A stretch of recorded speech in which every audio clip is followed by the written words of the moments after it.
It is Tuesday evening, September 23rd, or you might be listening to us on Wednesday, September 24th.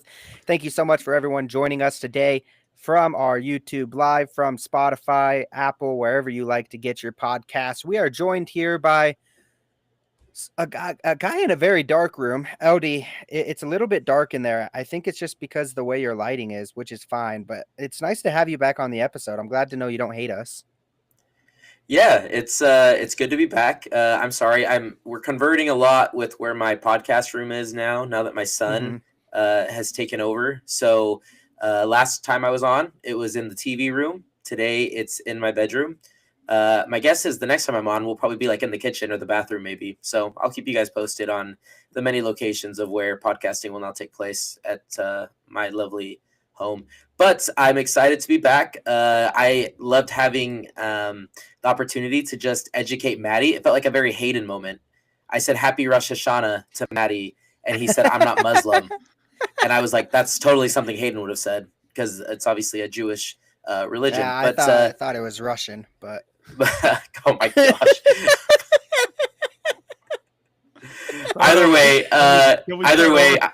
Either way, I'm so happy to be back with y'all. Missed you guys. LD, is Amy just cool with you just chilling? Because it's 9:30 your time. She's just not going to go to bed tonight? Well, we are babysitting another couple's kids right now. Okay. Kids. And so she has to stay up anyway to greet the couple when they come back from their night out. And so she's just hanging out. We're also going to Disney World this weekend and wearing some like interesting themed costumes because they're doing like a Halloween party at Disney World that we're going to. So she's making those right now. So she's plenty occupied. We're going to be the 101 Dalmatians. So my son and I are going to be Dalmatians, and my wife is going to be Cruella. It fits very, very well. Wow. That's awesome, dude. What a dog. So, yeah. All right, Maddie. Dog. Maddie, you're here as well. We've heard you, but how are you doing? I'm doing good, man. Obviously bummed out, not to have won, but I think it's just a popularity contest. I'm going to keep my head down, keep trying.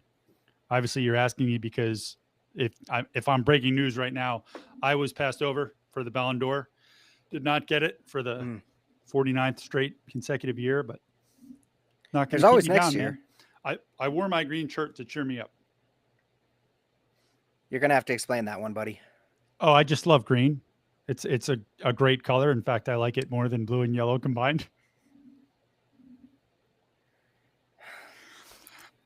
I might need to end the episode. I like this guy green pisses me off more than blue and yellow combined. This is why LD missed last week and why I was debating missing today. I still don't know what's happening right now. Oh dear. You ever went to primary, buddy? Oh, and yes, I did put on this shirt just so I could make that hilarious joke. I like green more than blue and yellow combined. All right. Good joke. Let's get to talking RSL because this guy is pissing me off. So it was good, right? We have two matchups to go over. I mean, do we have it's technically to? I mean, I think we could probably just do one and just call it the same thing. Like it's I've got very plenty similar. more dad jokes if we just want to swerve and do something fun and joy-inducing instead. I don't. Did you guys have? Hold on. Would you say it was a pretty rough MLS week? Yeah, this week sucked. Yeah. See, I actually had a great week. I got to see a very entertaining 3-1 shellacking of the Seattle Sounders on Tuesday by one Messi and Co. And then I got to see another thrilling 3-2 game on Saturday by Messi and Co. Both games spent with my 3-year-old son. We had such a great time cheering on a team that could score goals. I had a really fun attack to watch, entertaining soccer. So it actually was a pretty decent MLS week for me. Okay. I just wanted to ask you guys because I didn't know where you were at with where your MLS week went. Question for you, LD. Where, and maybe this is a better question for the end, but this is a question that's been floating around on MLS media. Who do you think is a better duo in MLS right now? Everybody is obviously right now, it's very popular to pick Son and Bouanga, but I wondered how you living in Miami and seeing Messi with Suarez every week, which one do you think is a better pairing? Which one would you build a team around? I actually saw that poll and I voted, and I was of the majority and picked Son and Bouanga as well. Yeah, I mean Messi Suarez still like if any, you can ask any RSL fan if they got Messi and Suarez as their attacking combo on their team, they would take it in a heartbeat. But in my opinion, it's not even close to what Son and Bouanga bring. That might be recency bias because what I saw them do to our club, and we'll go over in detail and analysis about how they tore us apart in both games. But that's just a scary attack with them two combined, and then to see it happen to our team made it even hurt more so. But yeah, I picked Son and Bouanga when I saw that poll on X. So I don't. I'm not totally pink and black colored glasses, Maddie. I just hope that they continue to tear it, because I'm getting annoyed by all the people like, yeah, but 2 of those were against RSL. Like, it's off. No, it's a fair comment. Like, this team stinks. Well, wait. No, hold on. Hayden, you get 60 seconds, Hayden. Go. Just go ham. Just do it, Hayden. I am so tired of watching this team freaking shiz the bed every single week. Every week we go out there and we look like a team that wants to compete, and then our defenders decide, I don't think I like Cabral very much. I'm going to leave him to dry. And it works every time. Cabral comes in and he says, watch this, I'm going to do something cool. Nope. Maddie, you say SKC, basically a high school team. Does not matter to me. Like, if we are a professional team, that is a junior high team. We do not look anything like in the same league as Los Angeles right now. We have been getting killed by just about anyone of any worth lately. Not even just LAFC. Minnesota killed us. Charlotte handled us. That was a little while ago at this point. But last couple games, not impressed. This team, absolutely awful right now. And I don't think it's going to get any better with Austin coming up. Maddie, 60 seconds, rebuttal. I mean, I don't think that the team is awful because we lost to LAFC. We just all agreed that they've got the best attacking duo in the league. They're an absolute buzzsaw. We did well with them when we were ahead of goal, which is the only way to beat a team, with counterattacking demons on each wing. And then, ref decided it's totally cool to knock out our starting left back with an elbow to the ear off the ball and wasn't going to punish it. I don't know if any of you have ever punctured an eardrum or know what it's like when you can't tell up from down, but I couldn't believe they didn't take them off immediately. I guess we should really just kind of go through the matches, but I will tell you now, since we're on the topic, I did text with somebody at the team today. Catranis was able to fly home with the team. That was initially a concern because of the ruptured eardrum. So not being able to pressurize correctly in an airplane. Sometimes doctors say you got to have surgery first. Sometimes they say you got to heal first, which it's going to be several weeks. They either don't know or weren't telling me today whether he is going to need surgery or not. Sometimes, depending on the nature of the rupture, it's something that can heal on its own, but it is a several weeks to month injury. Obviously, we don't know what the severity is, but until it's healed, Catranis can't head a ball. So not great. Yeah, that's not great at all. And while we're just getting into this, I want to say for the people commenting, usually it goes into our chat here on our platform. For whatever reason, it's not going into our chat. So I am looking at our YouTube live right now. We have a ton of comments. Unfortunately, 2 of them are my buddies just bullying me. LD, my buddy John wants you to know, how about those Rams? He especially wanted you to hear that. He's an Eagles fan, so sucks to be you. And then Juan Vargas, who is an LAFC fan, who is my favorite LAFC fan. He makes a lot of terrific memes, a lot of RSL ones. He's also in there making sure that we're having a lot of fun from the LAFC side of things. So usually those comments would be showing up in the stream. I'm not sure why they're not right now. LD went and got a Rams jersey. If you want to see a logo right on the screen. John, you're going to see this bad. You're going to see this team again, man. Listen, last year it was 1 missed block. This year it was 2 blocked field goals, okay? We're going to see you again, and you're going to be sorry for it. That's all I'm going to say. We're going to get back to soccer. Thank you very much for your attention. Maddie's like, I'm going to go retire somewhere in a village and not talk about this game. He did win his fantasy matchup. He was very proud of that. But let's go ahead and get into the first matchup, RSL versus LAFC. This was one where RSL obviously coming into a situation where, oh, there you go. You got a St. Louis picture Maddie's showing on the screen. Thank you, buddy. That's some bad podcasting right there, just showing a picture on the screen, no talking, but that's fine.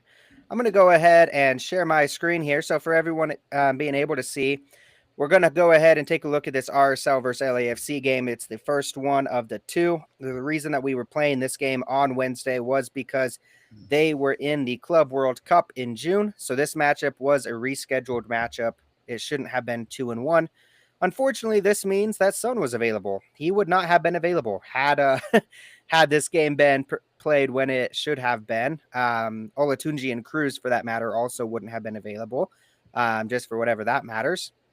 Not as much as Son, but, you know, that's what it is. RSL rolls out a very good lineup. This is, I mean, as good as it gets, I guess, for RSL, other than do I have the wrong? No, I have the right one up here with Yedlin in the back. Yep, I have the right one. So Cabral, Catranes, Vera, Glad, Yedlin, Gozo, Anelli, Ojeda, Luna, Olatunji, and Cruz. I mean, if you ask most people would say that's our most preferred lineup. However, Son got it off, started in the 3rd minute. This was his second game that he scored, second game in a row, I should say, that he scored in the opening 5 minutes. Go ahead, Maddie. You have something to stop me with. He didn't start it off. We failed to start it off because Gozo put the ball on a plate for Luna, and Luna missed the goal. So in the 2nd minute, RSL should have been on a 1-0 lead, and instead it turned into a goal kick and allowed LA to counter. So when you're saying that the team is horrific, just remember the system succeeded, the team failed. We just keep on doing that whole team failed thing a lot, and it's starting to get to me. So I think that we do need to have a conversation. I think it'll be after the 2 LAFC reviews about where we are with coaching staff and front office and players. There's only 4 games left in the season. I think this is a fair time to do it since we only have to preview Austin today. So just kind of a fair time, but we'll stick with that with the later in the episode. So just keep in tune for that. So this one, I mean, it was very frustrating. Son gets them on the board in the 3rd minute, and then he adds to that in the 16th minute. And then we go to the halftime, down 2-0. It's not looking great, except RSL is dominating possession. They are taking quite a bit of shots, and that's kind of what LAFC unfortunately wants to play. They are fine just being a team that counters incredibly aggressive on you, and if you're not ready, you're going to be screwed. And unfortunately, RSL is not a great counter team defensively. It's just not something we've been good at all year. That corner kicks, any kind of set pieces, everything like that, it's been very frustrating. There's just not very much good going on defensively. So, Maddie, what are you laughing at? What are you laughing at? You sound like you're trying so hard to be positive, and you're like, yeah, we're not good at this or that or this or corner kicks or set pieces, as you're about to talk about missing a penalty. Yeah. So we did get to that penalty spot, and this was a pretty clear and obvious penalty. One where it was kind of funny that Cruz stepped up. Not funny, I should say, just interesting. Because when he steps up, I was a little bit surprised. Luna's been our penalty taker. He did miss one. He did miss his last attempt, and this was a chance to get our DP finally on the board. So it was a fine opportunity. However, unfortunately, Olatunji in the 56th minute hits it off the goalkeeper's left post, and it kind of goes behind, and he's able to grab it. It was very disappointing. He had him going the wrong way. If he was just accurate, it would have been 1-2 RSL, and RSL would have had quite a bit of momentum at this point. Unfortunately, they weren't able to get it. 68th minute, RSL starts making a bunch of subs. Johnny Russell comes in, Kaliskin comes in, and Junka comes in for Vera, Anelli, and Cruz. And then we finally get to the RSL goal. Xavier Gozo, the young 18-year-old, with an absolute beauty of a goal. We're going to have to talk about it. Is there an argument that Vera's goal was better than Gozo's goal, or do we all like this Gozo one more? It's got to be Gozo for me. I don't know. Vera ripped the out of that ball. Like, yeah, I posted that on my Instagram story, and a bunch of my friends that have no idea who Real Salt Lake is were commenting, being like, "Holy cow! Like, we didn't know MLS was like that." And I was like, "If you want bangers from outside the 18, you just need to watch MLS highlights because that's what happens in MLS." But it was such a nasty goal. But obviously Gozo's Gozo's is, I think, got the edge because it's one that you don't see happen very often, especially within an RSL squad. And so I think it was really cool to see kind of his athleticism in that goal. It's a really, flashy goal, obviously, acrobatic goal, if you will. But I guess if we had to make a decision, just because you probably see Gozo's a little less than one that Vera scored, even though Vera's was an absolute rip, I guess you have to give the edge to Gozo, in my opinion. He was inverted. Yeah. he did have a very nice scissor kick. I mean, it was beautiful. We've seen it tried a couple times from players this season. Piol had one very close. These are the type of goals that make you get off your seat. So Gozo has an absolute beauty of a goal. Unfortunately, we're not able to really celebrate it. We have to grab the ball, run back.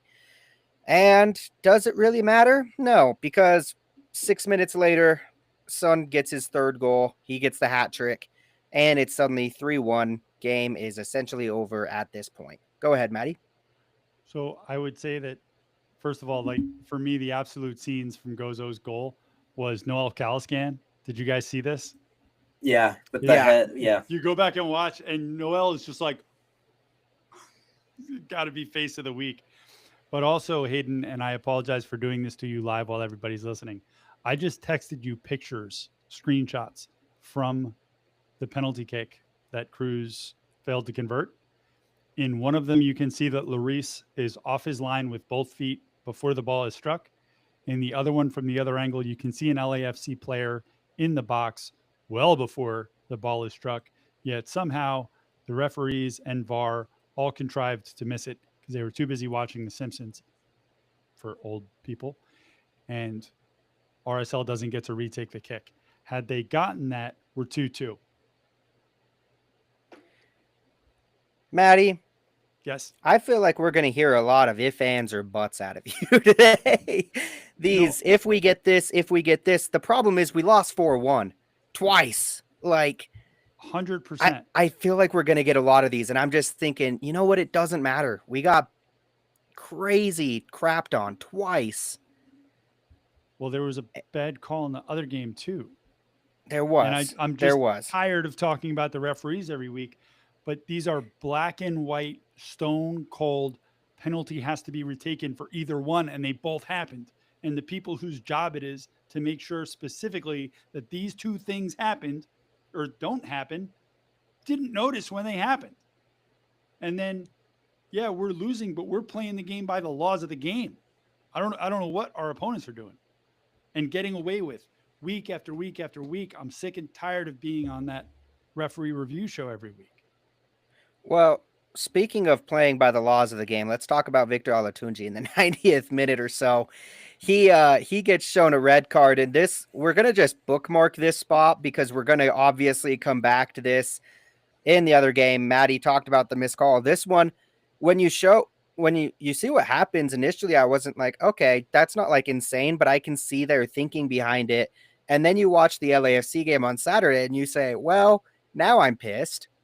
Because if that was a red and the other one wasn't, the consistency isn't there at all. Olatunji gets suspended for the next game. Dennis Barongo, by the way, we skipped over in the 88th minute, does put a bow on this for LAFC. They go on the road into RSL Stadium, where they have not been good this season. They cannot protect home field, and they get beat 4-1.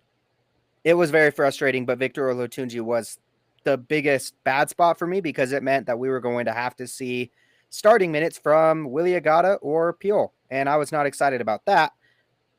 Any final wrap-up thoughts on this one before we get to the next one?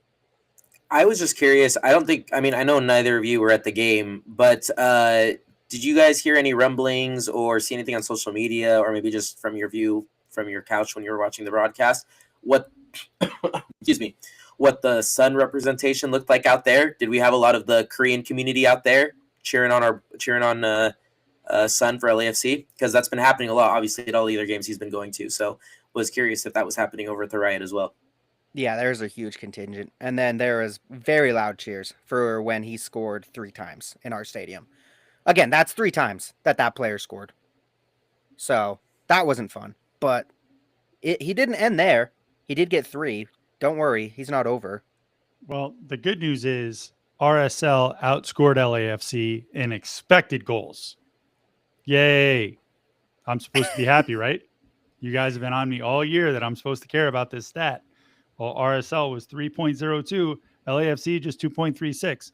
So I wrote a letter to the league office that we won our 3 points. So far, they have not written back.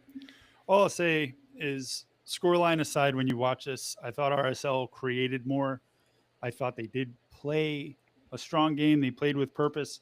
But you see the difference between a team who can finish clinically and one that can't. And it's been all year. This has been killing us since last summer, if we're being honest. Let's put a pin in that and get back to it. But and I want to. Sorry, Maddie. You guys gotta stop interrupting each other. Hey, Aiden, I'm trying to talk. I want to recap the second game as well, because I have some, and this goes along with what Maddie was saying, but there's some comments that Pablo Mastroeni said in his press conference after the loss on Sunday that I would like to go over, and maybe it'll start some talking points of other things that we want to go over on this podcast.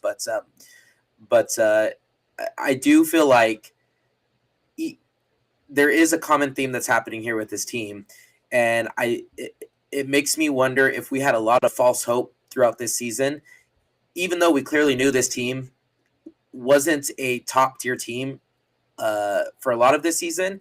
We've been waiting for, things to click and for guys to come in and for, the magic 8 ball to finally say it's our turn for some success. And I just feel like after watching these 2 games, it kind of gave me a feeling of like, man, this is kind of what this season's just been. It's like we're close, we hang in there, and then out of nowhere something happens that causes us to just like either lose the game. And to be fair, this team has not been blown out very often this season. Most of the times when we lose games, they're close calls or close games. And whether that's because a ref made a decision that caused us to lose the game or defensive lapse that caused us to lose the game. But it's not like we're getting blown out all the time. But when I was experiencing both these losses against LAFC, I couldn't help but just feel like this is the feeling I've just had all season. So why am I even, how am I not numb to this feeling still of just seeing us get, some type of competitiveness in a match that just leads to us eventually dropping points and losing points that cause us to be further and further from getting more games at the end of the season when it comes to getting into the playoffs. So. Yeah, I mean, it's a great point, RSL. This was a very important game in just terms of game in hand. And it's another one where we're going to look back at it as a missed opportunity. Even though it was a tough game in hand with LAFC, RSL did drop points, which made it – this is actually after the most previous LAFC game. But our game in hand could have vaulted us into a playoff position. And unfortunately, we weren't able to take that. So very, very frustrating there. Now, let's go ahead and jump on to the second matchup with RSL and LAFC. This was on Sunday night. It is the MLS game of the week. It's their featured game that they put Sunday night. Fox Sports 1 wants it covered, which means we get to start the game 30 minutes late, which is absolutely ridiculous. I hate it more than anything when I get told a game time and then we obviously don't have it. So that was frustrating. RSL comes into this one with a very similar lineup. The only changes were Piol comes in for the suspended Olatunji, and then Kalaskan comes in for Anelli. Very, very similar lineup. And when you just lost 4-1 on the road, kind of ticks me off a little bit that we see this similar of lineup. And I'm going to have some thoughts going forward. And I see Maddie's disgusted face, but. No, just a questioning face. When you spoke about the lineup for the first match, you said this was the strongest lineup we had. Yeah, it's the strongest lineup that you have, and then you get crapped on 4-1. Switch it up. I don't care anymore. That's where I'm at this point. I don't care if there are supposed starters anymore. I want, like, we'll preview the upcoming game. I want PQ starting against Austin. I am absolutely tired of watching some of these players that are supposed to be veterans, that are supposed to be the best players on this team, that are supposed Hayden, to be the just say it highest with bid your on this chest. team. Hayden, And I am don't be vague about tired. it. Say it with your chest. There's multiple, so we'll get to them as each goal happens because there's multiple of them that I am frustrated with. We know who you have on your mind, though, and so when it gets to that point, I need you to say it with your chest. I'll say it with my chest. I'll say it. But we're going to wait until we get to that point because we have a couple goals to go over. So RSL actually opens up the scoring in this one with a beautiful drawn-up corner kick. This was I think this was the second goal this season that we scored on a corner kick or a set piece in general. So that was cool. It was just played out perfectly. Caliscan taps it over to Vera. Vera with his left foot. I mean, everyone in the world should have known what he was about to do with that. It's just nobody really knows where it's going. I don't think he knows either. He's just going to hit it as hard as he can and hope that it hits top bins. This time it absolutely did that. Beautiful, beautiful goal. Absolutely fantastic. 2 bangers from RSL in the 2 matches. And it was looking really nice for RSL. They were dominating this game. And they were 1-0 for a good majority of this first half. And then we get the big moment that RSL fans were rightly fuming about. So when we talk about this, don't think it's an excuse because this is a very valid time to be very frustrated with not even a yellow card here. Catranis and Palencia were going at it the entire first half. These two were in each other's faces. They were talking a lot of crap. That's what we know from Catranis. There is one where Catranis, he was coming back in from a throw-in, and he shoves Palencia just a little bit. Like he walks past him, not walks, but runs past him way closer than he knows he needs to. And then it's not really that big of a surprise that about 5 or 10 minutes later, Palencia gets his moment to get him back right in front of the assistant referee. He looks right at it. When you watch the replay, he's looking at where the ball is, which, by the way, is 30 yards away from either of these players. They're nowhere close to it. Palencia puts an elbow directly into Catranis. He launches into him. There's absolutely no excuse for this. Pablo is furious. And for some reason, this doesn't even go to VAR. We have a great angle on camera as well. So I don't know what was going on here. I don't know how it's ever okay to just hit a player that's nowhere near the ball. Sometimes when you have elbow to head, you can say, oh, they were jumping for the ball. The ball wasn't even in the air. It was really far away as well. And it was in play. These two were messing around way outside of it. Catranis, it was so bad that he blew out his eardrum with this, which, you know, obviously not a fun injury. So just really frustrating that there is absolutely nothing here. Palencia stays in the game. He plays very well in the attack, and he doesn't get a direct goal or assist, but he helped build a lot of the attacks with the upcoming goals that we're about to talk with. So this was extremely frustrating. It felt like Nashville all over again, where we had a lead on the road in a game that we weren't supposed to win. We were playing above what we should be, or above what a lot of people thought we could play at. And then this changes the tide. It's frustrating. It takes a long stoppage in the game too. And it just felt like it changed the momentum. Maddie, what was your thoughts on this? Just that it's ridiculous that you have to slow down the Olatunji red card for me to even see what you're looking at, because when you watch the play in real speed, you can't see him doing anything wrong. So obviously they've got RSL under a microscope for some reason, and they're going to red card him for that. But this, they don't even look at, and it wasn't even a foul. So, I mean, game's gone. We'll be on the referee show again this week. There's nothing else you can do. But when everyone is in my mentions and the popular online narrative turns into we can't guard the flanks, well, they knocked out our outside back. We had a shutout going, and then they knocked out our outside back. Now, unfortunately, why the goal coaching staff came didn't from sub him out, I don't know.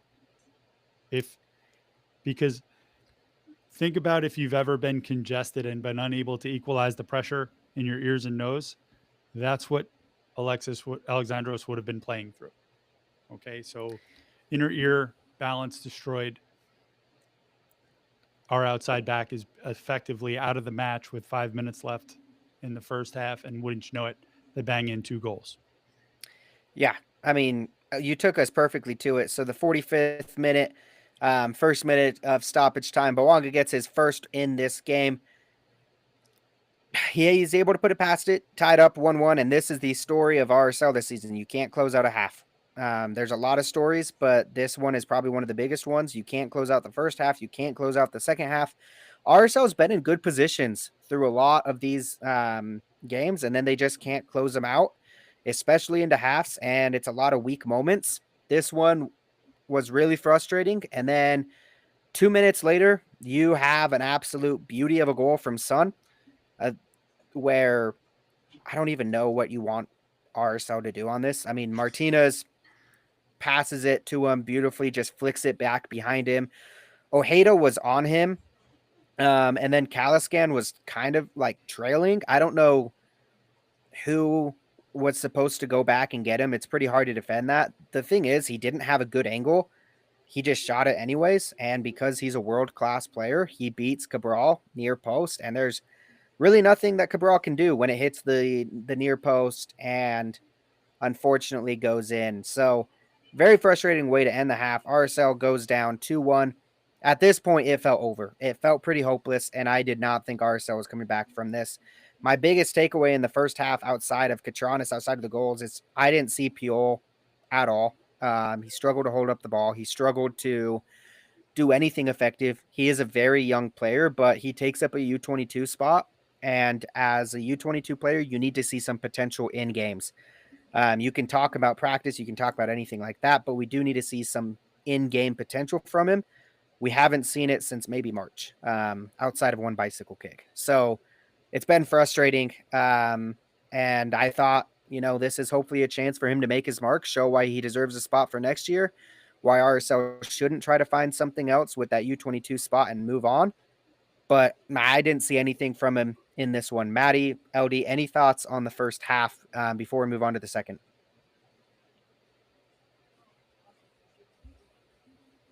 LD, you go first. I really didn't have a ton to comment on besides I just thought it was disgusting that we didn't get a review from the elbow to Catranis' face. So that really made me mad. Sorry, that really made me mad. I'm I love to see the way Brian scored in that game. It makes me when Vera scored that goal, it kind of gave me a little bit of worry that was.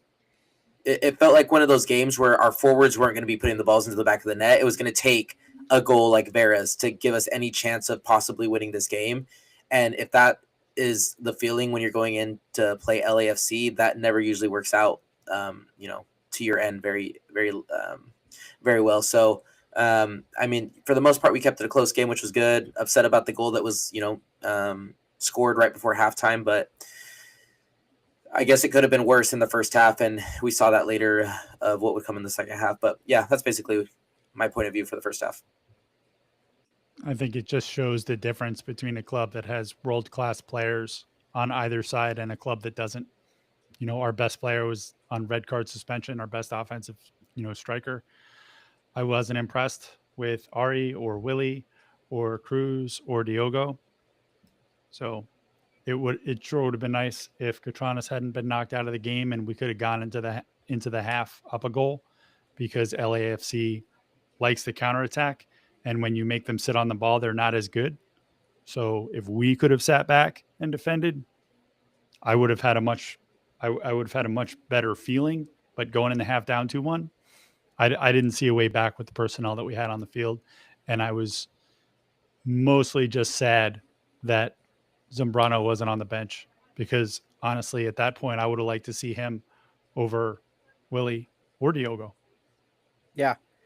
And I think it's about time where we really start thinking about players that should be here next season. We only have 4 games left. Playoffs are bleak. We'll talk about that in a moment. It's pretty bad, Maddie. We'll talk about the schedules and really how it looks. Just to go over these LAFC goals. So Catranis wasn't really too involved. I think the biggest thing is more that they weren't down a man so that we weren't pressing. If we were up a man and it was 11v10, we're able to press, we're able to go hard, and they probably don't have these opportunities. So when we say Catranis was the reason they scored 2 goals, it wasn't necessarily that he made mistakes defending. It's just that we didn't get the reward of being up a man when we clearly should have. Both goals came from the opposite side. And what did we think of Yedlin as a right-sided defender? Oh my gosh, he got killed this entire game. Yedlin, I try to be graceful when it's somebody with the new team, but he's a vet, and Bowanga had him in hell. Bowanga and Son had him absolutely caged up all night. Had very few moments where I was like, wow, that's a guy that we got very excited for this window. Instead, I was thinking to myself, wow, it would be really cool if Noel was back there and we had an Ellie in the middle. Yedlin was awful this entire match, but especially this first half. They were just attacking him. They didn't even bother really attacking Catranis. They were literally going after that right side the entire game. And that first goal, they go literally right at him. Glad. It's LD. I think your mic's going weird. There you go. I muted him. Sorry about that, people. We had a little technical issue there. Dang it, Odie. But no, they literally attacked Yedlin and Glad right there.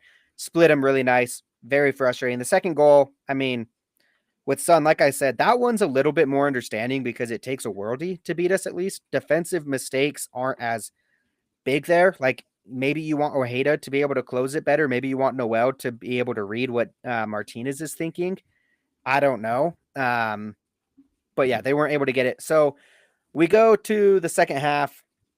RSL isn't looking great again. They're holding possession, but it's not meaningful possession. Commentators said it pretty frequently throughout the game that RSL had the ball a lot, but they were not scared. Like, I think the exact quote was, if I were LAFC, I would not be worried about RSL's possession right now.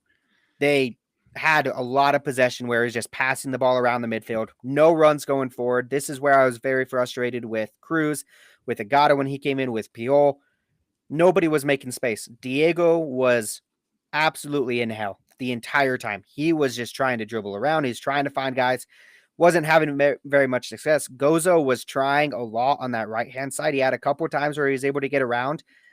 But unfortunately, they lock him down. They knew what our game plan was, essentially to get Gozo to the end line and hope to cross it in. And that, unfortunately, is not going to work too well unless you have an amazing passer, and Gozo's just not there yet with the balls that he's sending in. So we didn't have great opportunities. We didn't look good, but RSL was able to keep it 2-1 for quite a while in this game. And that's, you can always hope for a smash and grab, I think, when this happens. But in the 72nd minute, RSL passes it straight up. Or, excuse me, LAFC passes it straight up. Glad is left stranded. Vera left stranded. It's a 1v1 for Bowanga. He does absolutely no wrong. Beautiful chip over Cabral. And I was very frustrated with the two center backs on this one. I'll say both Vera and Glad.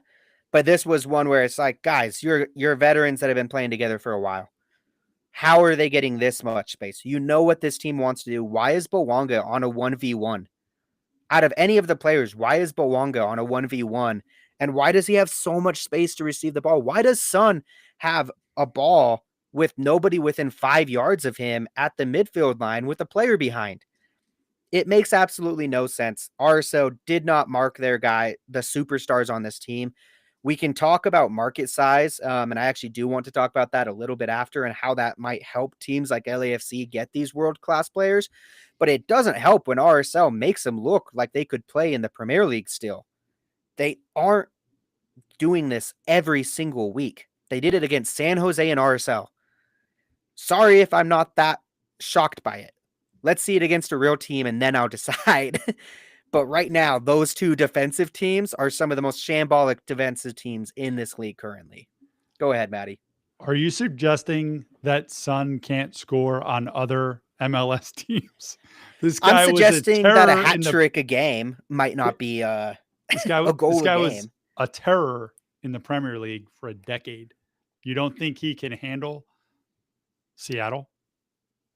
I'm not saying that he can't handle it. I'm yeah, saying that other teams can definitely make it so that him and Bowanga aren't getting a hat trick each every game, and their average goals isn't 4. Again, it's to me, I agree with you. It's horrific to see RSL give up 4 twice in a row. It's also game states. It's tough to defend when you're chasing for a goal. And when you do chase for a goal, our defenders are going to be left in one-on-one battles. And one-on-one battles with worldies on both sides is a bad situation to be in. That's why RSL needs to score the goals they create or convert the chances they create. And this was a second match in a row they didn't. I think they had 21 shots in the first match. They had 19 shots in the second half. I don't know the number from the first game. I know the second game, 4 of them were on target. Okay, when you're shooting 19 times and only 4 of them are on target, it makes me question that I'm watching professional soccer. I think most RSL fans could question that they were watching professional soccer this week multiple times. I mean, one side, there was no doubt about it. The other side could have fooled me. LD, if your mic's working, any thoughts about this third goal from Bowanga?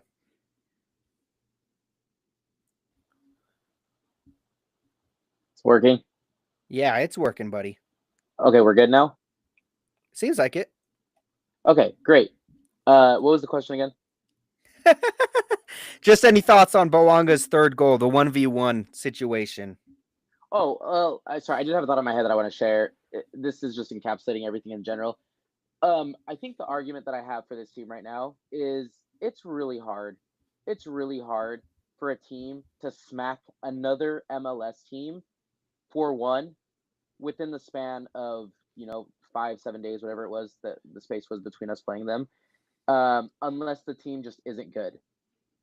And I think that that's the issue right now is that it's one thing for Sun and Bowanga to score all these goals against whatever team they want to score. But how many teams in this league would let the score line that RSL let happen back to back? How many MLS teams will let that happen in this league? I don't know. I don't know what the answer is to that, but I can tell you that with what we saw, it shows that RSL is exactly where they should be in this table. The standings exactly reflect the type of team they are. And I think that's what's so frustrating as a fan right now is that all season we've been waiting for things to get better, for things to get better, for things to get better. And like I said, there's been this kind of false hope that like, yeah, we just have to make sure things click and that like Diogo's going to come in and finally be able to like make it click. And that, whoever it is, Ruan Cruz, Victor Latunji, like they don't have much time, but we'll be able to at least have some forwards up top and make it click. And it's just like hard when we keep seeing these performances as we inch closer and closer with just a few games left towards the playoffs. And yeah, we have technically there's a chance for us to still be able to make it in. But I don't know many RSL fans that have much hope that this team is gonna all of a sudden change their I guess their journey to trying to make the playoffs right now, because right now it's been kind of the same thing. It's been very mid. And I think I said that to Hayden at one point, and Hayden was like, mid is being nice with this team right now. And so my frustration is I don't care if Bowanga and Sun are scoring all these goals. Sure, if they're going to score 4 goals, then you better score 3, right? Or let them only score 1 or 2 goals, and then you score 1 goal or no goals, and at least just make it a competitive game. And I don't care about these moral victories of like, yeah, we made it competitive in the first half, and then the wheels just fell off halfway through the second half. Like, miss me with that, because we've had all season, if you're not going to be a very good team, if you're not going to be a very effective team in any sense of getting points that you should be getting, then at least go out there and keep the games close and make it so that, if you're going to be playing an LAFC side that has star attacking power, you got to go out there and not only if you're going to get embarrassed at home, then not get embarrassed when you go to play them in LA. Like, at least show your fans and make a statement that like, we're going to keep this game close. It doesn't matter what's going to happen, but we're going to keep this game close. And by the 90th minute, hopefully there's a chance that we can get a point out of this game. But that wasn't the case. And that hasn't been this case. The defense has been abysmal. We haven't been scoring goals. Pablo Mastroeni in his press conference is showing, like, he's starting to show signs that he just like does not have a ton of like I feel it when he's talking, like he just doesn't know what to say anymore.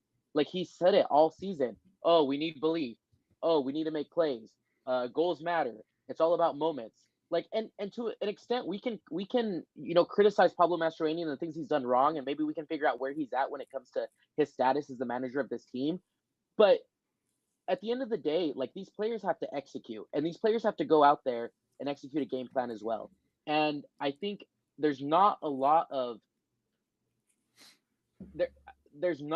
accountability happening on that field right now when it comes to going on there, representing that crest, and showing that you're a team to compete with and that you still have a chance of making the playoffs right now. Like we're nowhere near that. And so I understand why fans are frustrated. I understand why a lot of people are frustrated right now, and you have every right to be. And I try to be optimistic about this team, but it's hard when you're looking around the league and seeing the type of ball some of these teams are playing, and RSL could not be further from that. It's not an exciting team to watch right now. There's not much happening when it comes in the attack. Thank goodness we have Diego Luna, because that's about the only bright spot that we can really, point our attention to. And it's just, I don't know. It's just really frustrating right now. And this is just me venting, going off and spewing everything that's been in my mind. But like, you don't have much time left. And like, people are starting to not pay attention anymore. College football's happening now. NFL's happening now. Hell, other good soccer's happening now. There's, Premier League going on, and Bundesliga going on, and Serie A and La Liga, and even better MLS teams that are playing right now.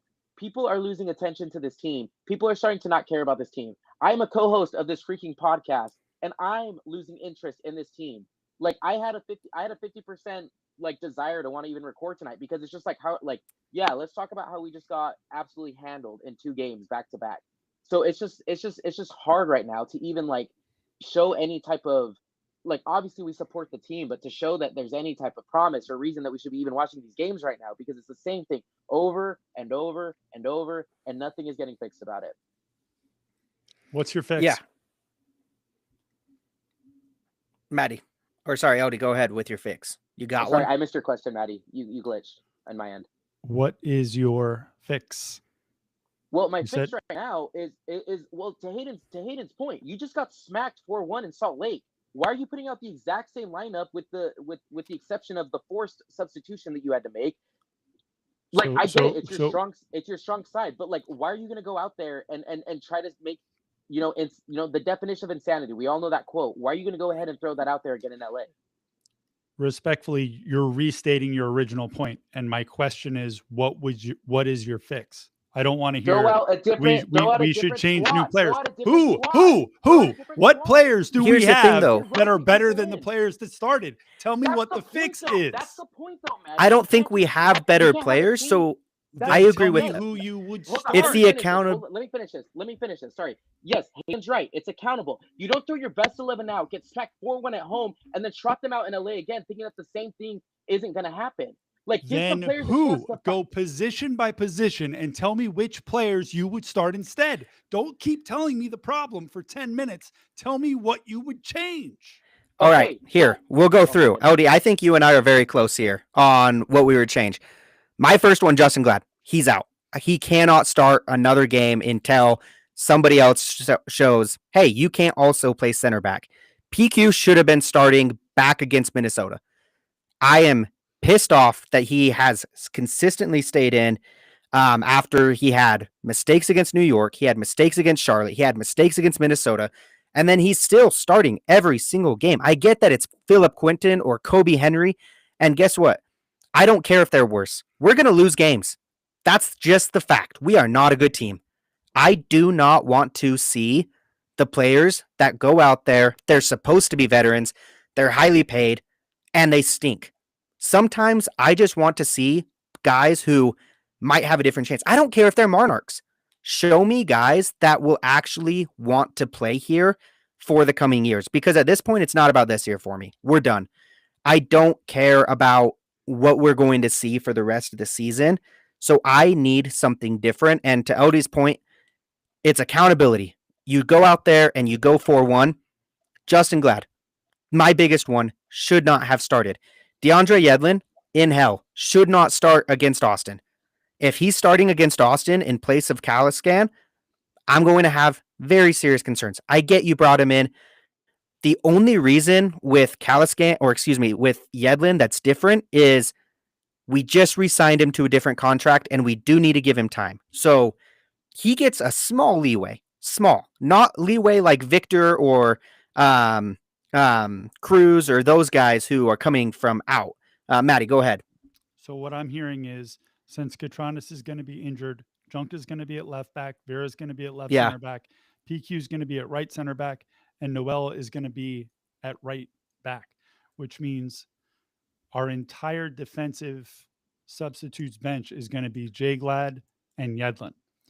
Moving into the middle, we're going to have Ojeda and Emeka. No word that we're going to have Pablo back yet, so no depth there.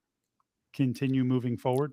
We're not bring up guys. Bear in mind, we're not going to have Gozo. Like why not pull up people? You talk about how you develop through an academy. Yeah, we have the Monarchs. Like, why not pull people up at this point? Look, you don't have a chance of making playoffs, really. Why aren't you pulling up players that will at least come and try to maybe send a message to the starting 11 that we're having right now that obviously aren't pulling out results?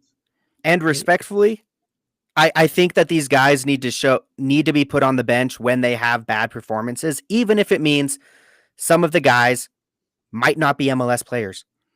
We got crapped on 4-1 twice. What's the worst thing that can happen? We got crapped on by Minnesota. Every time we play a half-decent team, we're getting crapped on. So who cares what we're seeing? Put somebody else on the field or switch up the formation. Something. David Dillman has a great shout, and he's been shouting this into the skies with not very many people listening. Our YouTube comments still aren't going into our actual chat here. They're in the YouTube chat, but not coming up on our stream, which is very annoying. But he talks about Griffin Dillon as a guy that you can pull up. He's been very good. You have other guys where it's, roster rules, but we can sign those 2 weeks. Whatever that rule is, where you can bring them up for 2 weeks and it's just a small short-term contract. I don't care what it is. When you look at our roster, you might have to move players around into positions that they might not want to be in. And we've talked, like LD, you told me to call players out. Emeka and Ojeda have not been top-tier midfielders like they have yet last year. And that's Can we be done talking about the LAFC game? Is that okay? Are we good without talking about the last Bowanga goal? I think we're just talking about this team in general. Yeah, just the team in general at this point. Let's be real about this team right now. Let's talk about just this team in general. The amount of regression that I have seen from guys that I truly believed were top tier. Justin Glad was an all-star in 2024. His regression started in August, and it's been going consistently. LD, on the podcast last year, I had the shout that said RSL should have sold him in the winter window. I very much believe if we do not trade him, he is dead cap space. He is our worst asset on our roster, where he is actively the most expensive player on our roster because of the way salary cap rules work. He takes up the largest percentage out of any player. And if you look at what he produces, I believe that he is the worst player bang for buck. It's very, very poor at this point. Justin Glad, you're an amazing human. You've been here for 11 years. You've grown up here. It's very hard, but we have to look at reality of this team isn't going to get better with what we have on the roster in a lot of positions. And Vera's tough as well, but I am fine moving off of him in this winter as well. It's hard to say, making 2 center back moves, that's a lot. Vera shouldn't be the only one, shouldn't not get heat as well. Glad I don't want to be the only scapegoat here as, this is why our center back issues are so bad. It's not. Vera left him to dry on that third goal and made Glad look very, very bad. Glad was guarding thin air on the 4th goal. Bowanga was just sitting there behind him, and he decided not to guard anyone. It was disgusting. PQ is going to show up and is going to fight for a spot. And that's what I at least would appreciate. So that's what's been so frustrating is there's a regression for so many players. We're seeing a Luna regression right now that I don't know what's going on with him, and I don't know how to fix it. Where, Maddie, go ahead. No, tell me, because I got into this debate on Twitter with a couple people, and nobody can tell me why his numbers are the exact same as they were last year, but somehow they think he's worse. So please No, enlighten me. it's not with Luna. What I was about to say is his regression isn't a long-term season regression. His regression is he went to Open Cup, and since he's gotten back, he hasn't been able to get into as much of a groove. But I really do believe this is because we do not have the players to take pressure off of him. Gold Cup, Maddie, thank you. When we have Victor and Cruz actually performing well like they were against Kansas City, and again, this might just be because Kansas City is one of the few teams in the league who are worse than us. Yeah, Luna can open it up.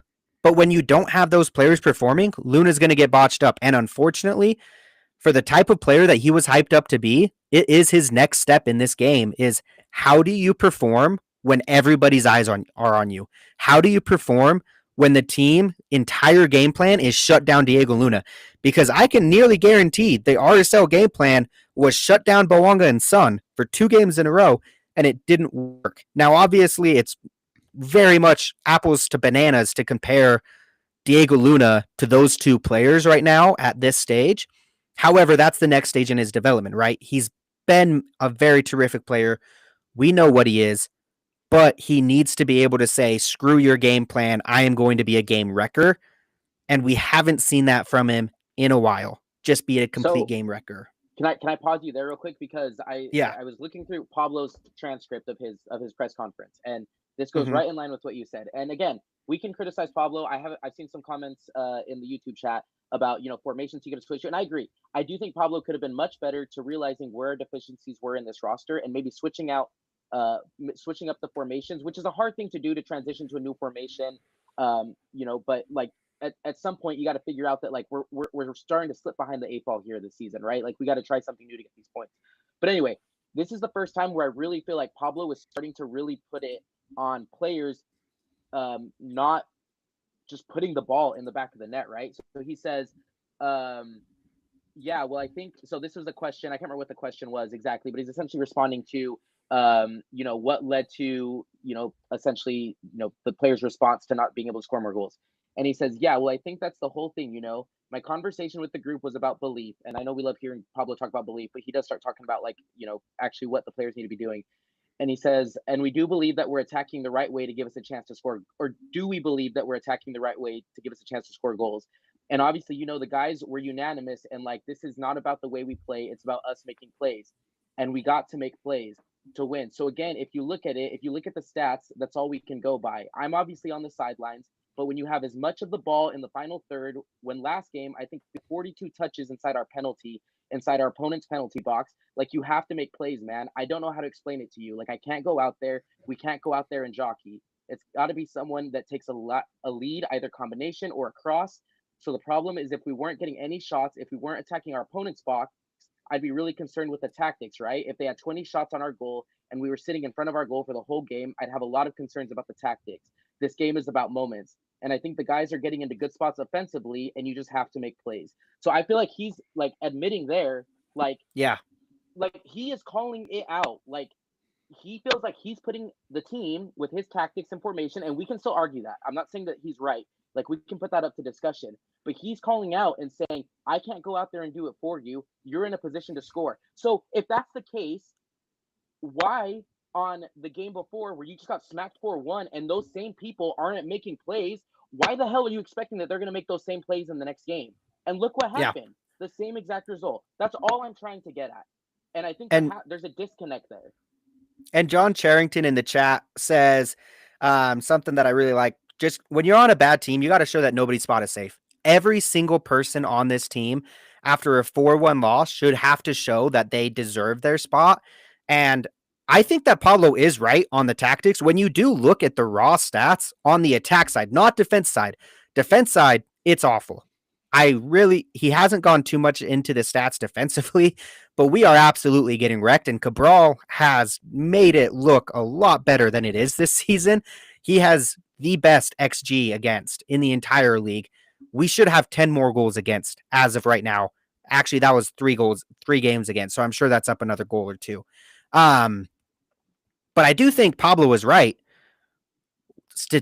we're getting put in good spots. We are in the box. But if your players aren't performing, put someone else in.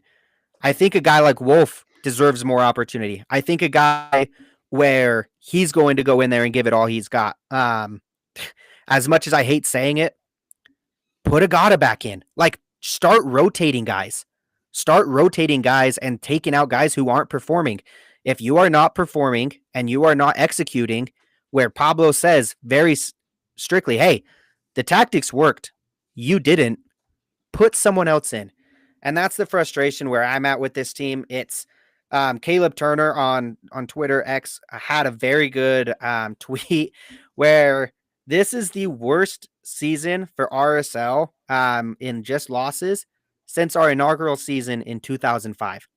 This is the most amount of losses that we've had since that season. Now, we won't match 2005. That's impossible for us to match.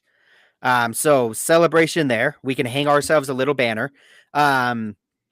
However, we can get to 20 losses if we lose out, and 2005 was 22, which it's not great. We have the least amount of draws, which it's concerning when you can't even just pull out results. You're either winning or you are losing. And if you look at the last couple games, and it's tough because then you get into Leagues Cup and everything like that. RSL, when they lose, they're losing by multiple goals the last couple. And they had a nice run in July and everything like that. And it was bad teams that RSL's playing. Their good run started with DC United, Kansas City, St. Louis, continued with Houston. Portland's a good win. Lost to Cincinnati, beat San Jose. That was when it was like, oh, okay, maybe this RSL team has something. No, they didn't. They were just slightly above the really bad teams in this league. And right now, I don't think we're slightly above the bad teams. I think we are with the bad teams. I think we are rolling in the mud. It's a very poor team. But Maddie says, how do you fix it? That's the question. Because if we could fix it, RSL would be a good team and we would all be happy and we would get to celebrate a parade. But at this point, is it not too late? Like, I know we still have a statistical chance of making playoffs, but is it not too late to fix it? Like, Maddie, tell me, how are we going to fix it with 4 games left? Go for it. Okay, so here's our schedule. We have Austin, the Crapids, Sounders, and St. Louis. We win 4 games, we're in the playoffs. We win 3, probably in the playoffs. Amazingly, we're 3 points out of the play-in spot. How are we going to become a top-tier team with this roster? We are not. We do not have Son. We do not have Buonga. We do not have Messi. We do not have Suarez. We do not have world-class players at the top of the roster. We just don't. So if you're asking how we're going to compete with those guys, the answer is we're not going to. And if we do go up against them, we're going to get beat again, 4-1. Or maybe we get lucky and Cabral stands on his head and we get through the first round of the playoffs. But as Squid says in the chat, this is a roster construction issue. None of this is new. This has been all year that we've had these issues with finishing. None of it's new. Yeah. But the season's not over. And to me, for whatever my opinion is worth, it's not time to just bring up the Monarchs until the season's over. When the season's over, you want to start changing things around, change things around. You want to move on from a bunch of guys. I definitely think we should have that conversation. I think there are players that we should not see wearing RSL jerseys anymore. But for right now, I don't think it makes any sense to just give up on the season so that you can be like, oh, well, you guys had a bad game against a really top tier team, so I'm just not going to play you anymore. I'm going to bring in the Monarchs. I'll bring in Academy kids, or I don't know. I keep asking, who are we going to bring in? And no one can give me an answer. So whoever it is that you want to bring in, then bring that player in after the season. I'm sorry. I'll stop. You talk. We throw names. Well, I'm just saying we throw names out there. So don't say we haven't thrown names. So we've given you names that we put in. You gave me one name. It was PQ. Okay, sure. But what I'm saying is that it's not that we're trying to replace the whole starting RSL 11 with Monarchs players, Maddie. It's just if you're going to lose 4-1 at home, why not just try throwing in a few players, challenge other players, and let them know their spot isn't safe? Everybody wants to die to be out there on the field.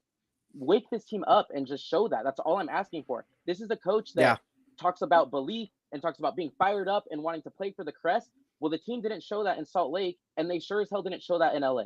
So you have to like challenge these players in these positions and not just make people feel that they can get smacked 4-1 and expect to get 90 minutes the next game. That's all I'm asking for. So I think it's worth knowing that you're probably going to lose in LA to throw a couple people in there and have and send a message to those players who didn't play well the game before to then hopefully take care of these next 4 games and light a fire under them. Because what does this back-to-back 4-1 show to the players that got those minutes just out of a bag because their name was more expensive than the other guy on the bench? Like, I just don't think that's the way to go about this if you're really trying to believe that we have a chance of still making playoffs through the rest of the season. LD, I have a question for you. Are you out on Pablo or are you still in? No, I'm not even out on Pablo. I'm just trying to be realistic about how you should go about like waking this team up right now. Like, we're just sliding down and down and down, and there's not much margin for error. And we've dropped a lot of points from earlier this season. Like, that's the problem with this, is that we messed up so much earlier that we don't have so many time games to keep messing up. But we keep messing up. And so, no, I don't think Pablo should be out. I still think that he didn't get a fair shot this year with ownership, with the lack of depth at the 9 position for a really long time until we recently brought in Cruz and Olatunji, who still have to prove themselves and see if they're even a viable option. I think at some point you can only keep saying like, oh, he doesn't have the resources, he doesn't have the resources, he doesn't have the resources. But I hope that ownership does give him a fair shot next year to have resources of people who can put the ball in the back of the net. Because I really do think his track record shows that he does have us finish higher in the standings each year. We have continued to be better and better until this year, obviously. And I think that's the hardest part, is that we had reached our peak with him last year, and now we're just having a complete dip this year. And that's frustrating to see, but that's not all on him. I think it's what's been available, to him to be able to set up his team right now. So no, I'm not Pablo out. I understand why people are upset and frustrated and why they think there should be a look at coaching. But in my head, again, I just think that I feel like there should have been a message sent with how we lost in Salt Lake going into this game in LA.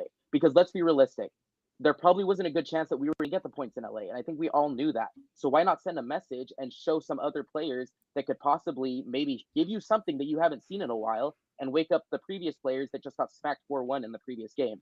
I just feel like you have to send some type of message.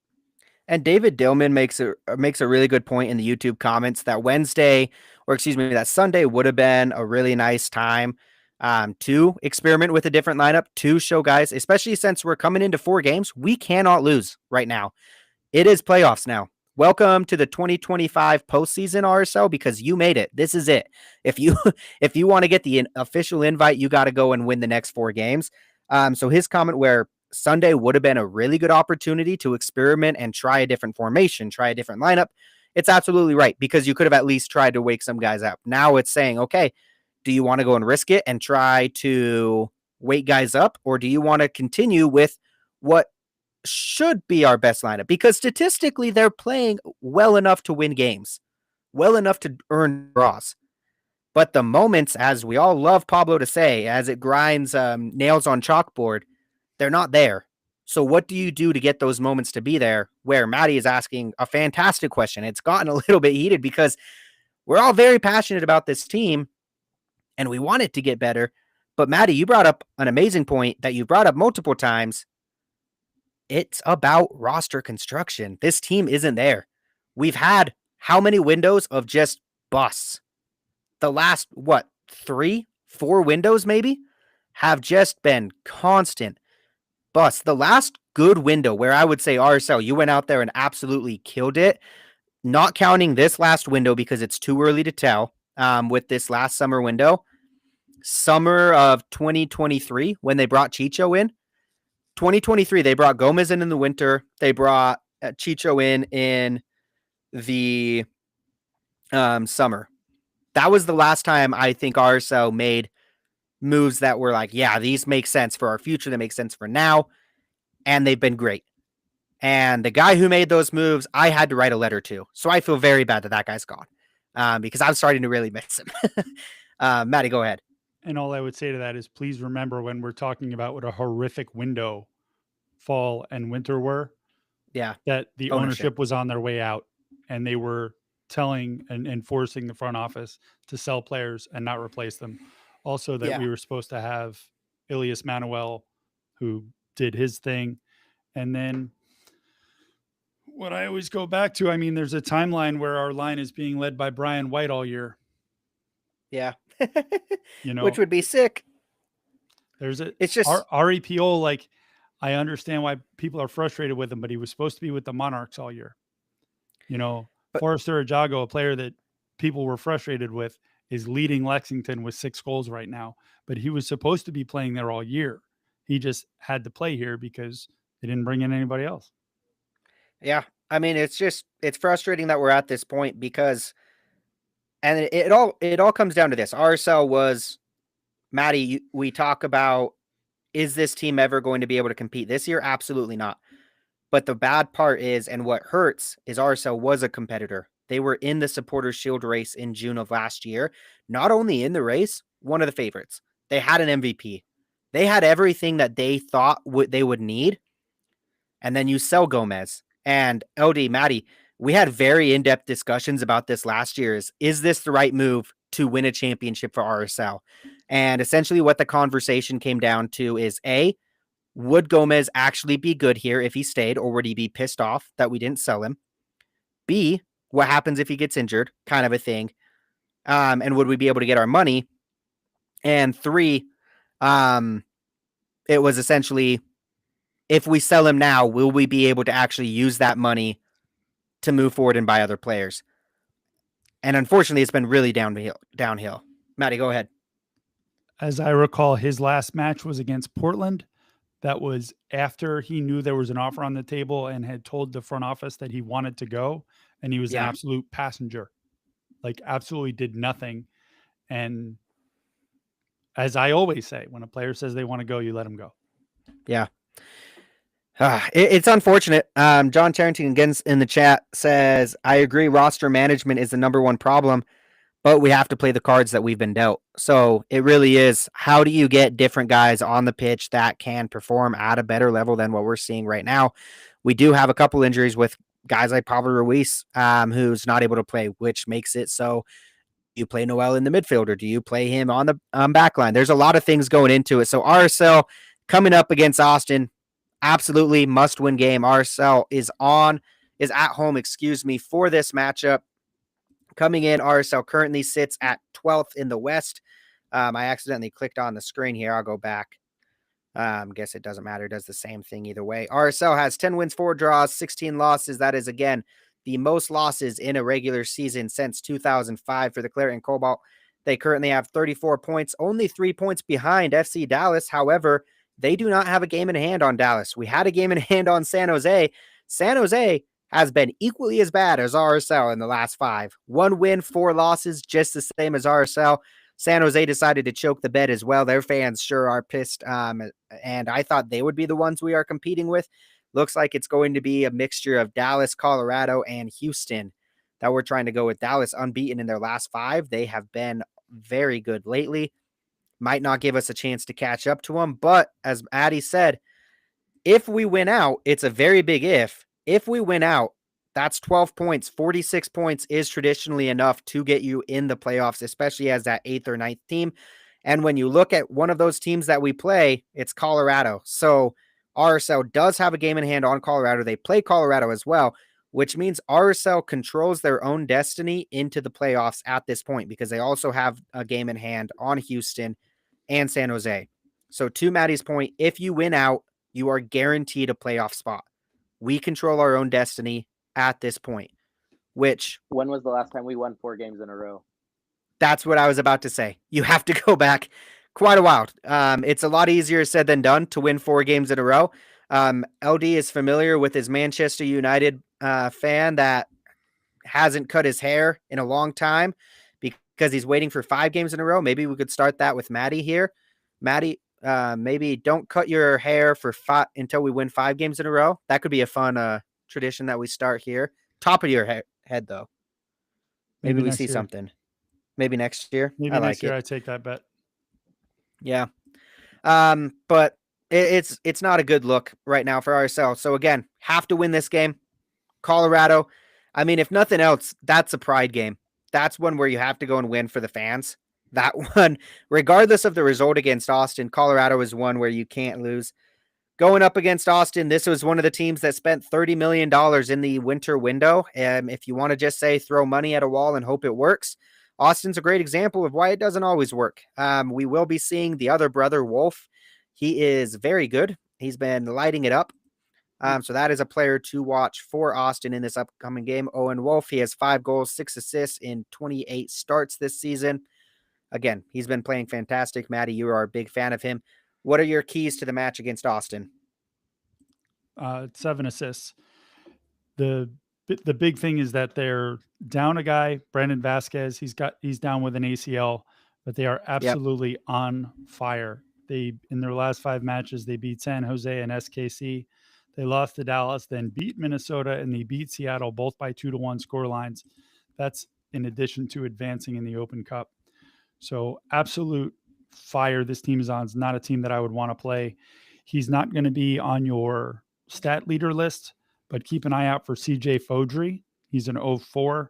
In his last 4 matches, all off the bench, he assisted on the late winner versus Seattle. He scored the 120th minute winner over Minnesota in the Open Cup semi and assisted on the 82nd winner versus SKC after he almost scored a winner against SKC, but Pulskamp did Pulskamp things.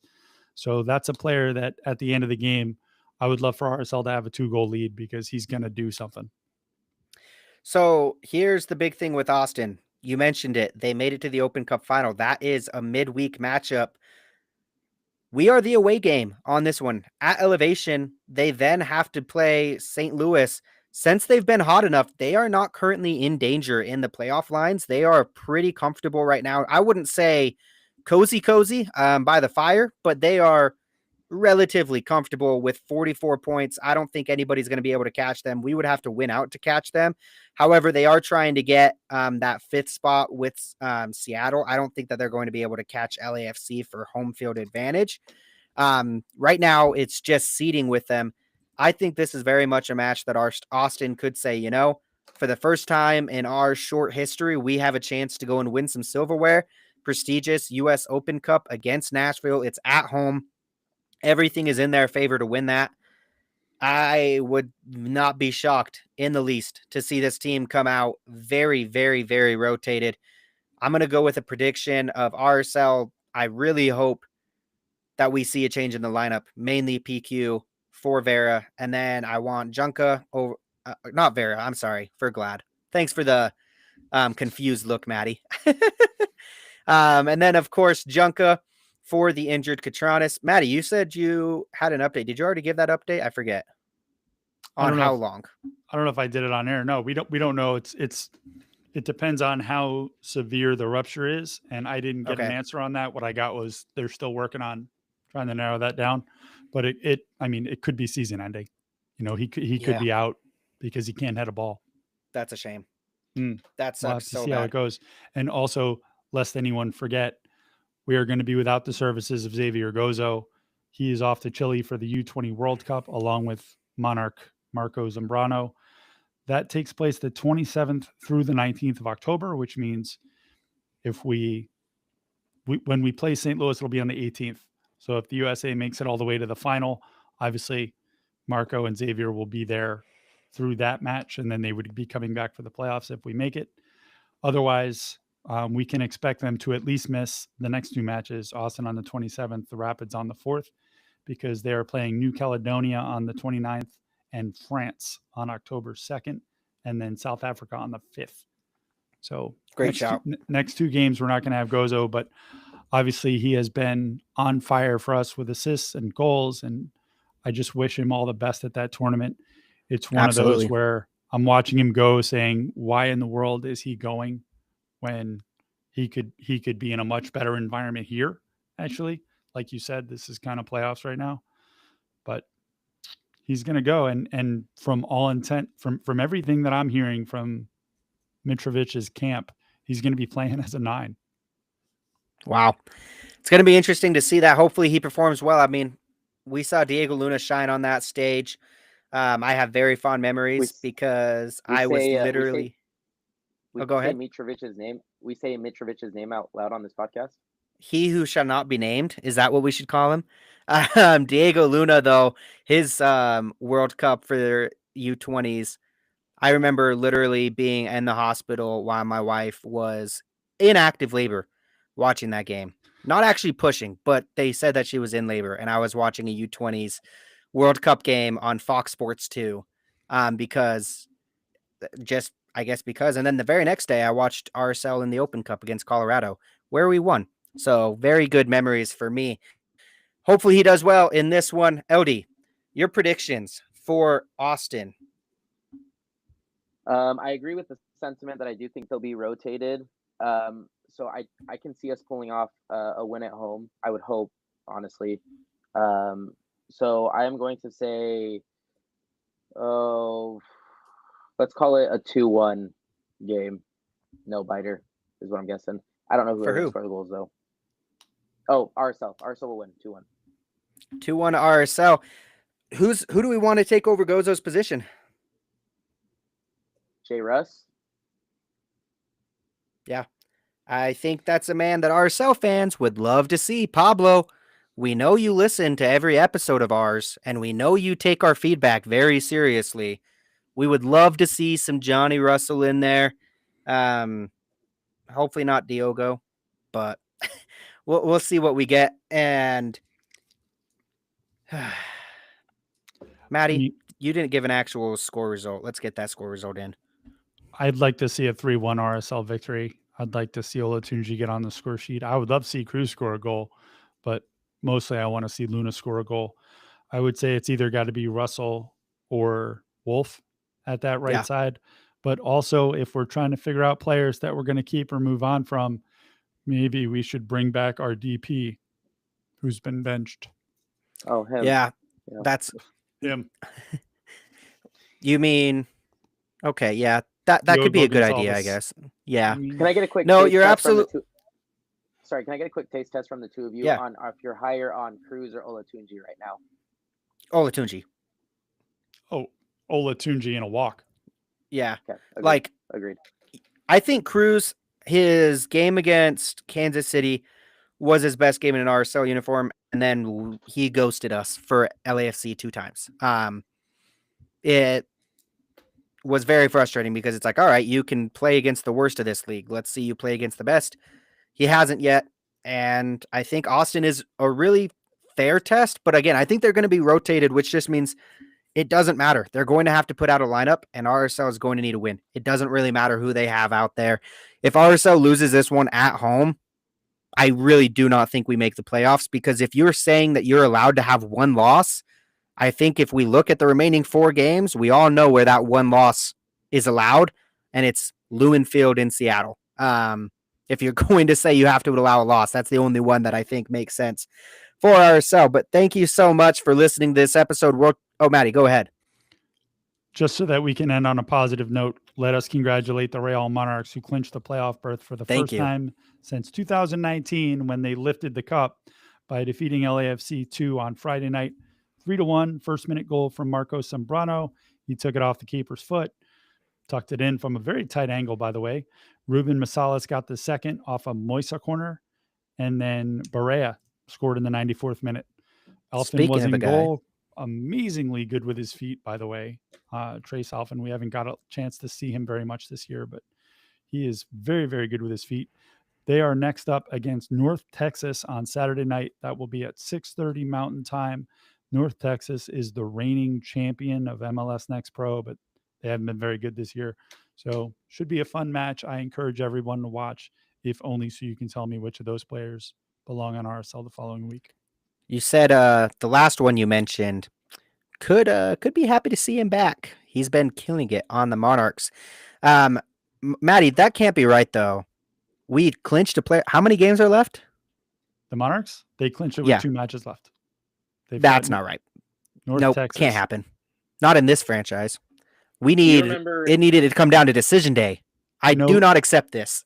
Let us give specific congratulations to Mark Lowry, to Jamal, whose last name I'm blanking on, and Nick Raimondo, all the coaching staff, because they have juggled lineups all year as players went in and out, as new players were brought in, players were moved on from with injuries. At the beginning of the year, I don't know if you remember, they were playing like one game every 12 or every 13 days because of scheduling vagaries. They really overcame a lot. And if you're not watching the Monarchs, I think you should. So my question is, when they lift the title this year, do you think Gail or Steve Miller will be the ones lifting the trophy like DLH did back in 2019? I would hope they let Griffin lift it. But do you remember that when DLH lifted the trophy, like, Yeah. because he was totally trying to simulate what they do in American football, and it was just really, really awkward. The owner gets it. Yeah. No, I Good think times. that that would be interesting. Hopefully they do well. Thank you so much for everyone listening. Thank you for tuning in on YouTube. Hopefully next time the YouTube chat works to our streaming service a bit better. Again, we weren't able to see it. Maddie and I know for sure, both had it up. We appreciate everyone. Squid, Kevin Morris, thanks for joining. John, there was a lot of you. So David, there are a lot of people commenting in this one. We really appreciate, and it's fun. We get to get off tangents, and of course, we hope that we are able to show different sides of the fan base with wherever it is. So this was a passionate episode. We love having these kind of episodes where we're able to have good discussions, talk about this team. Hopefully RSL is able to win against Austin FC. Again, that game will be at 7:30 on Saturday night. That is at America First Field. Before we end this episode, we actually do need to wrap up one more thing. Maddie, I completely forgot it until now. We talked last week about the comments and everything going on Twitter with the Riot doing a strike. The supporters group did meet with John Kimball. They had a discussion. Riot put us out a statement with all the supporters section. RSL quote tweeted it. Seems like the situation is essentially where it's going to be at right now. Essentially just making a statement that soccer is for all and the stadium is for everyone, which it is, of course. For everyone listening, we thank you so much, and we will talk to you all next week. Go Real Salt Lake. Bye.